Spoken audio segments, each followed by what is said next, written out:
ಇವತ್ತಂತೂ ನಮ್ಮ ಆಫೀಸಲ್ಲಿ ತುಂಬಾನೇ ದೊಡ್ಡದಾಗಿ ಹಬ್ಬ ಮಾಡ್ತಾ ಇದೀವಿ. ನಂಗಂತೂ ಆಫೀಸ್ ಅಂತ ಫೀಲ್ ಆಗ್ತಾನೆ ಇಲ್ಲ. ಕಂಟಿನ್ಯೂಸ್ ಆಗಿ ಪ್ರೋಗ್ರಾಮ್ಸ್ ಮೇಲೆ ಪ್ರೋಗ್ರಾಮ್ಸ್ ಮಾಡ್ತಾ ಒಂದ್ ರೀತಿಯಾಗಿ ಫ್ಯಾಮಿಲಿ ಅಂತ ಫೀಲ್ ಆಗ್ತಾ ಇದೆ. ಸೊ ಈ ನಮ್ಮ ಫ್ಯಾಮಿಲಿಗೆ ಇವತ್ತು ಇಬ್ರು ವಿಶೇಷ ಅತಿಥಿಗಳು ಆಡ್ ಆಗ್ತಾ ಇದ್ದಾರೆ, ರಾಯಲ್ ಆಗಿ ಆಡ್ ಆಗ್ತಾ ಇದ್ದಾರೆ. ರಾಯಲ್ ಸಿನಿಮಾ ಮುಖಾಂತರ ಹೊಸ ವರ್ಷಕ್ಕೆ ನಮ್ಮೆಲ್ಲರನ್ನ ರಂಜಿಸೋದಕ್ಕೆ ಬರ್ತಾ ಇದ್ದಾರೆ. ಮೊದಲನೇದಾಗಿ ಇಬ್ರು ಕೂಡ ವೆಲ್ಕಮ್ ಮಾಡ್ಕೋಣ. ನಮ್ಮ ಹೀರೋ ಇವರು ಕಿಸ್ ಸಿನಿಮಾ ಮುಖಾಂತರ ಸಾಕಷ್ಟು ಜನರ ಹುಡುಗಿರ ಮನಸ್ಸನ್ನ ಕದ್ದಿದ್ರು. ಇದೀಗ ರಾಯಲ್ ಆಗಿ ಎಂಟ್ರಿ ಕೊಟ್ಟು ಈಗ ಆಲ್ರೆಡಿ ಒಂದು ಸಾಂಗ್ ಸಿಕ್ಕಾಪಟ್ಟೆ ಸದ್ದು ಸುದ್ದಿ ಮಾಡ್ತಾ ಇದೆ. ಸಿನಿಮಾದ ಬಗ್ಗೆ ಒಂದಷ್ಟು ಮಾತು, ಹಾಗೆ ಹೊಸ ವರ್ಷದ ರೆಸಲ್ಯೂಷನ್ಸ್ ಏನೆಲ್ಲ ಇದೆ ಅವ್ರನ್ನ ಕೇಳ್ತಾ ಹೋಗ್ತೀನಿ. ಮೊದಲನೇದಾಗಿ ವೆಲ್ಕಮ್ ಮಾಡೋಣ. ಹಲೋ ವಿರಾಟ್. ಹಲೋ, ಹೇಗಿದ್ದೀರಾ? ಸೂಪರ್. ನೀವು?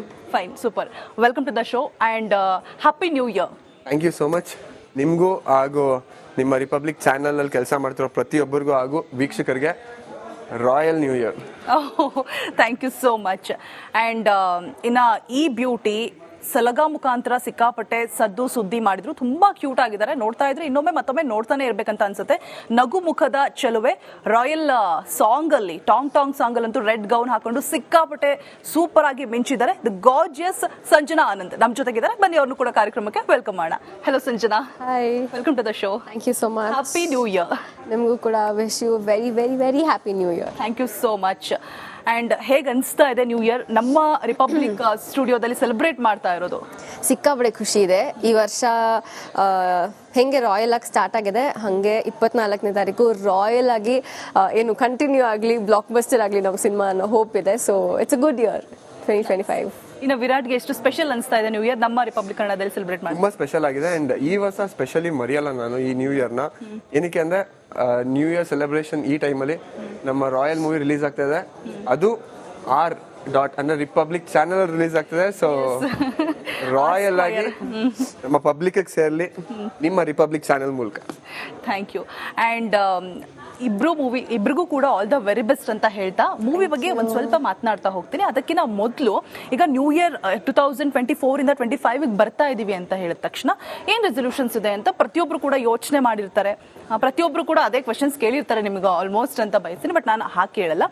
2024 ಅಲ್ಲಿ ನಾನು ಇದನ್ನ ಮಾಡ್ಬೇಕು, ಈ ಗುರಿ ನಾನು ತಲುಪಬೇಕು ಅಂತ ಅನ್ಕೊಂಡಿರ್ತೀರ, ಬಟ್ ಅದನ್ನ ಆಗಿಲ್ಲ ಅನ್ನುವಂಥದ್ದು ಏನಿದೆ ವಿರಾಟ್? ನಿಜವಾಗ್ಲೂ ಫ್ರಾಂಕ್ ಆಗಿ ಹೇಳ್ಬೇಕಂದ್ರೆ I don't believe in resolutions ಇವತ್ತವರೆಗೂ ಮಾಡಿಲ್ಲ. ಆಮೇಲೆ ನಾನು ಐ ಡೋಂಟ್ ಅಂದ್ರೆ ಈ ವರ್ಷ ಹಿಂಗ್ ಮಾಡ್ಬೇಕಂತ ಏನಿಲ್ಲ.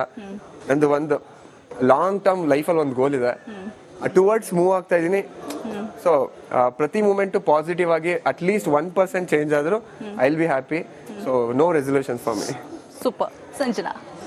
ನನಗೆ ಈ ವರ್ಷ ಸಿನಿಮಾಗಳು ರಿಲೀಸ್ ತುಂಬ ಇತ್ತು, ಬಟ್ ಅನ್ಫಾರ್ಚುನೇಟ್ಲಿ 24ಅಲ್ಲಿ ಆಗಲಿಲ್ಲ ಸಿನಿಮಾ ರಿಲೀಸ್. ಸೊ ಅದೊಂದು ಡ್ರಾಬ್ಯಾಕ್. ಅದು ಬಿಟ್ಟರೆ ಸ್ವಲ್ಪ ಪರ್ಸ್ನಲ್ ಪ್ಲಾನ್ಸ್ಗಳು ಹಾಕೊಂಡಿದ್ದೆ, ಫಾರಿನ್ ಟ್ರಿಪ್ಗಳು ಮಾಡಬೇಕು ಅಂತೆಲ್ಲ. ಬಟ್ ಶೂಟಿಂಗ್ ಇದರಲ್ಲಿ ಅದು ಆಗಿಲ್ಲ. ಸೊ ಅದೆರಡು ಆಗಿಲ್ಲ. ಅದನ್ನ ನೆಕ್ಸ್ಟ್ ಇಯರ್ ಎಲ್ಲ ಡಬಲ್ ಆಗುತ್ತೆ ಅಂತ. ಓಕೆ. ಇನ್ನು 2025 ಅಲ್ಲಿ ರೆಸಲ್ಯೂಷನ್ಸ್ ಏನಿದೆ ಅಂದ್ರೆ ನಾನು ಹೀಗೆ ಇರಬೇಕು, ಈ ಗುರಿನ ತಲುಪಬೇಕು, ಇಷ್ಟು ಸಿನಿಮಾಗಳು ಮಾಡಬೇಕು ಅದಿದೆ. ಅಂದರೆ ಒಳ್ಳೊಳ್ಳೆ ಸಿನಿಮಾಗಳನ್ನ ಸೈನ್ ಮಾಡಬೇಕು, ಒಳ್ಳೆ ಸ್ಕ್ರಿಪ್ಟ್ಸ್ ನೋಡಿ ಒಳ್ಳೊಳ್ಳೆ ಅಪರ್ಚುನಿಟೀಸ್ ಮಿಸ್ ಮಾಡಬಾರ್ದು ಅಂತ. ಕೆಲವು ಅಪರ್ಚುನಿಟೀಸ್ ಗೊತ್ತಿಲ್ಲದೆ ಕೆಲವು ಮಿಸ್ ಮಾಡಿದ್ದಿದೆ. ಸೊ ನೆಕ್ಸ್ಟ್ ಇಯರ್ ತುಂಬ ಹುಷಾರಾಗಿ ಒಳ್ಳೊಳ್ಳೆ ಸಿನಿಮಾಗಳನ್ನ ಸೈನ್ ಮಾಡಬೇಕು ಅಂತ. ನೈಸ್. ಇನ್ನು ನಿಮ್ಮ ಕಿಸ್ ಮೂವಿಗೆ ಜೊತೆಯಲ್ಲಿನೂ ಕೂಡ ಮನೆ ಮಗ ಆಗ್ಬಿಟ್ಟಿದ್ದೀರಾ ನೀವು. ಸೊ ಇಲ್ಲಿ ನಮ್ಮ ಆಫೀಸಲ್ಲಿ ಕೂಡ ಎಲ್ಲರೂ ಅದೇ ಹೇಳ್ತಾರೆ, ಕಿಸ್ ಮೂವಿ ಹೀರೋ ಅನ್ನೋಕಿನ ಜೊತೆಯಲ್ಲಿ ಹೀರೋ ಅಂತ ಹೇಳ್ಬಿಟ್ಟು ಎಲ್ಲರೂ ಹೇಳ್ತಾ ಇದ್ರು ಸಂಜನಾ. ಇವ್ರಿಗೆ ಅದೇ ರೀತಿಯಾಗಿ ಗುರುತಿಸ್ತಾ ಇದ್ರು ಎಲ್ಲರೂ ಕೂಡ. ಮನೆ ಮಗ ಆಗ್ಬಿಟ್ಟಿದ್ದೀರಾ ಕರ್ನಾಟಕ ಜನತೆಗೆ. ಸೊ ಕಿಸ್ ಮೂವಿಲಿ ಶ್ರೀಲೀಲಾ ಅವ್ರ ಜೊತೆ ಆಕ್ಟ್ ಮಾಡಿದ್ದಕ್ಕೂ ಸೊ ಈ ಸಿನಿಮಾದಲ್ಲಿ ಸಂಜನಾ ಜೊತೆ ಆಕ್ಟ್ ಮಾಡಿದ್ದಕ್ಕೂ ಒಂದಷ್ಟು ವ್ಯತ್ಯಾಸಗಳಿರುತ್ತೆ. ಸೊ ಲುಕ್ ವೈಸ್ ಆಗಿರ್ಬೋದು ಎಲ್ಲ ವಿಭಿನ್ನವಾಗಿದೆ. ಸೊ ಕಂಪೇರ್ ಮಾಡೋದಾದ್ರೆ ಏನ್ ಚೇಂಜಸ್ ನೋಡ್ಬೋದು ಈ ಮೂವಿಲಿ? ಅವ್ರದ್ದೇ DNA ಬೇರೆ ಇದೆ, ಇವ್ರದ್ದೇ DNA ಬೇರೆ ಇದೆ. ಓಕೆ. ಆಬ್ವಿಯಸ್ಲಿ ಚೇಂಜಸ್ ಇದ್ದೇ ಇರ್ತಾರಲ್ಲ. ಕ್ಯಾರೆಕ್ಟರ್ ಪಾತ್ರ ಹೇಳಿದ್ದು. ಸಾರಿ, ನೀವು ಲುಕ್ ಬೇರೆ ಇದೆ ಅಂದಿಲ್ಲ. ಸೊ ನಿಮ್ಮ ಲುಕ್ ಹೇಳಿದ್ದು. ನನ್ನ look. Thank you so much. Basically ನನಗೆ ಮೊದಲು ಹೇಳ್ಬೇಕಂದ್ರೆ ಕನ್ನಡ ಜನತೆಗೆ ನಾನು ಥ್ಯಾಂಕ್ಸ್ ಹೇಳ್ಬೇಕು. ಯಾಕಂದ್ರೆ ಜೊತೆಲಿಂದನೂ ಇಲ್ಲಿವರೆಗೂ ಕೈ ಹಿಡಿದು ನಡ್ಸ್ಕೊಂಡ್ ಬಂದಿದ್ದಾರೆ. Thank you so much for that. And Sreeleela ನನ್ನ first costar and Sanjana ಅವ್ರು ನನ್ನ ನೆಕ್ಸ್ಟ್ ಮೂವಿ ಕೋ ಸ್ಟಾರ್. ನನ್ನ ಕೋ ಸ್ಟಾರ್ಸ್ ನಂಗೆ ಇಬ್ರು special.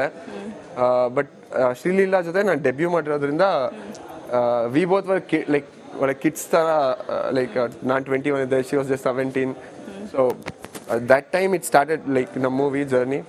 V both are like film industry ಥರ ಯಾವತ್ತೂ ಇಲ್ಲ, ಲೈಕ್ ನಾರ್ಮಲ್ ಕ್ಯಾಶುವಲ್ ಫ್ರೆಂಡ್ಸ್ ಥರನೇ ಇದ್ದೀವಿ. And with Sanjana she's too professional and very sweet and ಸಖತ್ ಹಾರ್ಡ್ ವರ್ಕಿಂಗ್. ತುಂಬ ಅವರು ತುಂಬ ಆಂಬಿಷಿಯಸ್ ಆ್ಯಂಡ್ ಡೆಡಿಕೇಶನ್ ಇದೆ. ಆ್ಯಂಡ್ ಶ್ರೀಲೀಲಾ ಅದು ನಂದು ಲೈಕ್ ಟಾಮ್ ಆ್ಯಂಡ್ ಜೆರಿ ಥರ ಐತೆ, ಯಾವಾಗಲೂ ಕಾಂಪಿಟೇಷನ್ ಯಾರು ಚೆನ್ನಾಗಿ ಮಾಡ್ತಾರೆ ಆ ಥರ ಇರ್ತಾ ಇತ್ತು. So that is the difference, major difference. ಪಾತ್ರದ ವೈಸ್ ಅಂದ್ರೆ ಅಲ್ಲಿ ಶ್ರೀಲೀಲಾ ಪಾತ್ರ ಹೇಗಿತ್ತು ಅಂದ್ರೆ ಮೂವಿ ಎಲ್ರು ಅದರಲ್ಲಿ ಬೇಸಿಕಲಿ ಒಂದು teenage love story. I mean ಎಲ್ಲಾರ ಲೈಫಲ್ಲೂ ಒಂದು ಟೀನೇಜ್ ಲವ್ ಸ್ಟೋರಿ ಇರುತ್ತೆ ಗೊತ್ತಾ, ಎವ್ರಿ ಡಿಸಿಷನಿಗೂ ಒಂದು ಫ್ಲಕ್ಚುಯೇಷನ್ಸ್ ಅದು ಇದು ಇರುತ್ತಲ್ಲ. So that kind of love story. ಇದ್ರಲ್ಲಿ ಒಂದು ವೆರಿ ಡಿಫ್ರೆಂಟ್ ಒನ್, ನೀವು ಇಮ್ಯಾಜಿನ್ ಮಾಡ್ಕೊಳಕ್ ಆಗದಿರೋಂಥ ಲವ್ ಸ್ಟೋರಿ, ರಾಯಲ್ ಆಗಿರುತ್ತೆ. ಡೆಫಿನೆಟ್ಲಿ ಅದು 24th ನಿಮ್ಮೆಲ್ರಿಗೂ ಗೊತ್ತಾಗುತ್ತೆ. ನೀವು ಕಿಸ್ ಸಿನಿಮಾದಲ್ಲಿ ಶ್ರೀಲೀಲಾಗಂತೂ ಸಿಕ್ಕಾಪಟ್ಟೆ ಗೋಳು ಇಟ್ಕೊಂಡಿರ್ತಾರೆ ಸಂಜನಾ ಇವರು. ಸೊ ಈ ಸಿನಿಮಾದಲ್ಲಿ ನಿಮ್ಗೆ ಗೋಳು ಇಟ್ಕೊಂಡಿದಾರ ಹೇಗೆ ಅಂತ, ಅಥವಾ ಚೆನ್ನಾಗಿ ನೋಡ್ಕೊಂಡಿದಾರ ಲವರ್ನ? ಅಂದ್ರೆ ಸಿನಿಮಾದಲ್ಲಿ ಹೇಳ್ತಾ ಇದ್ದೀರಾ? ಆಫ್ ಸ್ಕ್ರೀನ್ ಸಿನಿಮಾದಲ್ಲಿ ಗೋಳಿಕೋತಾರೆ, ಆಫ್ ಸ್ಕ್ರೀನ್ ಗೋಳಿಕೋತಾರೆ. ರಾಯಲ್ ಸಿನಿಮಾದು ಮೇನ್ ಅಂತ ಅಂದ್ರೆ ಡೈರೆಕ್ಟರ್ ಅಂತ ಅಂದ್ರೆ ಆಧಾರ ಸ್ತಂಭ ಆಗಿರ್ತಾರೆ. ಸೊ ಇದರಲ್ಲಿ ಒಂದು ಸ್ಪೆಷಾಲಿಟಿ ಏನಪ್ಪಾ ಅಂತಂದ್ರೆ ದರ್ಶನ್ ಅವರ ತಮ್ಮ ದಿನಕರ್ ತೂಗುದೀಪ್ ಅವರ ಡೈರೆಕ್ಷನ್ ಅಲ್ಲಿ ಮೂಡ್ ಬರ್ತಾ ಇರುವಂತದ್ದು. ಸೊ ಒಂದ್ ರೀತಿಯಾಗಿ ಲಕ್ಕಿ ಅಂತ ಹೇಳ್ಬೋದು ನಿಮ್ಮಿಬ್ರು ಕೂಡ. ಎಷ್ಟು ಖುಷಿ ಇದೆ ಅವರ ಡೈರೆಕ್ಷನ್ ಅಲ್ಲಿ ಸಿನಿಮಾ ಮಾಡ್ತಾ ಇರೋದು? ತುಂಬಾ ಖುಷಿ ಇದೆ, ಬಿಕಾಸ್ ನನ್ನ ಜರ್ನಿಯಲ್ಲಿ ಸೆಕೆಂಡ್ ಮೂವಿಗೆನೆ ಅಷ್ಟು ಬಿಗ್ ಡೈರೆಕ್ಟರ್ ಜೊತೆ ಕೆಲಸ ಮಾಡ್ತಾ ಇದ್ದು. I feel I am very lucky. And ಅದು I mean because of that thing ನನ್ನ ರೆಸ್ಪಾನ್ಸಿಬಿಲಿಟಿ ಜಾಸ್ತಿ ಇದೆ ಅಂತಾನು ಗೊತ್ತು ನನಗೆ. ಸೊ ಎವ್ರಿ ಸೆಕೆಂಡ್ ಮೂವಿ ಚೆನ್ನಾಗಾಗ್ಲಿ ಅಂಡ್ ಮೂವಿಯಿಂದ ಎಲ್ಲ ಟೀಮ್ಗೂ ಚೆನ್ನಾಗಾಗ್ಲಿ ಅಂತ ಎವ್ರಿ ಸೆಕೆಂಡ್ ಆ ಥಾಟ್ ಇರುತ್ತೆ ನನಗೆ. So I feel I am very lucky to be the part of this movie. Nice. ಸಂಜನಾಗೆ ಎಷ್ಟು ಖುಷಿ ಇದೆ, ಬಿಕಾಸ್ ನೀವು ಮಾಡಿರುವಂತಹ ಸಿನಿಮಾಗಳಲ್ಲಿ ಎಲ್ಲ ದೊಡ್ಡ ದೊಡ್ಡ ಹೀರೋಗಳ ಜೊತೆಗೇನೆ ಆಕ್ಟ್ ಮಾಡಿರುವಂತದ್ದು. ಸೊ ದಿನಕರ್ ಅವರ ಡೈರೆಕ್ಷನ್ ಅಲ್ಲಿ ಮೊದಲನೇ ಮೂವಿ ಅಂತ ನಾನು ಭಾವಿಸ್ತೇನೆ, ಐ ಥಿಂಕ್. ಎಸ್. ಸೊ ಎಷ್ಟು ಖುಷಿ ಇದೆ, ಬಿಕಾಸ್ ಅವರು ಡೈರೆಕ್ಷನ್ ಮಾಡ್ತಾ ಇರೋದು ಸಾಕಷ್ಟು ವರ್ಷಗಳ ನಂತರ, ಆಲ್ಮೋಸ್ಟ್ 7 years ಆಯ್ತು ಅಂತ ಅನ್ಸುತ್ತೆ. ಎಸ್. ಸೊ ಎಷ್ಟು ಖುಷಿ ಇದೆ? ಸಿಕ್ಕಾಪಟ್ಟೆ ಖುಷಿ ಇದೆ. ಅಂದರೆ ಅವ್ರ ಸಿನಿಮಾಗಳು ನವಗ್ರಹ, ಜೊತೆಯಲ್ಲಿ ಸಾರಥಿ, ಇದೆಲ್ಲ ನೋಡ್ಕೊಂಡು ಬಂದಿರೋದಲ್ಲ, ಸಚ್ ಬ್ಲಾಕ್ ಬಸ್ಟರ್ಸ್ ಇದೆಲ್ಲ. ಸೊ ಅಷ್ಟು ದೊಡ್ಡ ಹಿಟ್ ಕೊಟ್ಟಂಥ ಡೈರೆಕ್ಟರ್ ಜೊತೆ ನಾನು ಕೆಲಸ ಮಾಡೋಕ್ಕೆ ಸಿಗುತ್ತೆ ಅಂದರೆ ಐ ಥಿಂಕ್ ಇಟ್ಸ್ ಅ ಬ್ಲೆಸ್ಸಿಂಗೇನೆ. ಅಂದರೆ ಅವ್ರ ವಿಷನ್ ಮತ್ತು ಅವ್ರು ಹೇಗೆ ವರ್ಕ್ ಮಾಡ್ತಾರೆ ಅದರಿಂದ ಎಷ್ಟು ಕಲಿಯೋಕ್ಕಿರುತ್ತೆ. ಸೊ ತುಂಬಾ ಖುಷಿ ಇತ್ತು ನನಗೆ ದಿನಕರ್ ಸರ್ ಡೈರೆಕ್ಷನಲ್ಲಿ ವರ್ಕ್ ಮಾಡ್ತೀನಿ ಅಂತ ಗೊತ್ತಾದಾಗ.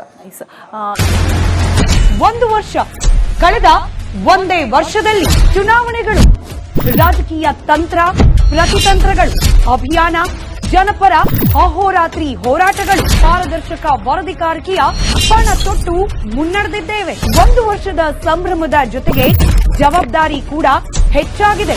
ಮತ್ತಷ್ಟು ಮುನ್ನುಗ್ಗಿ ಜನಪರ ನಿಲ್ಲುವ ಉತ್ಸಾಹ ಕೂಡ ಹೆಚ್ಚಿದೆ. ಯಾಕಂದ್ರೆ ಇದು ರಿಪಬ್ಲಿಕ್ ಕನ್ನಡ, ನಿಮ್ಮದೇ ಧ್ವನಿ.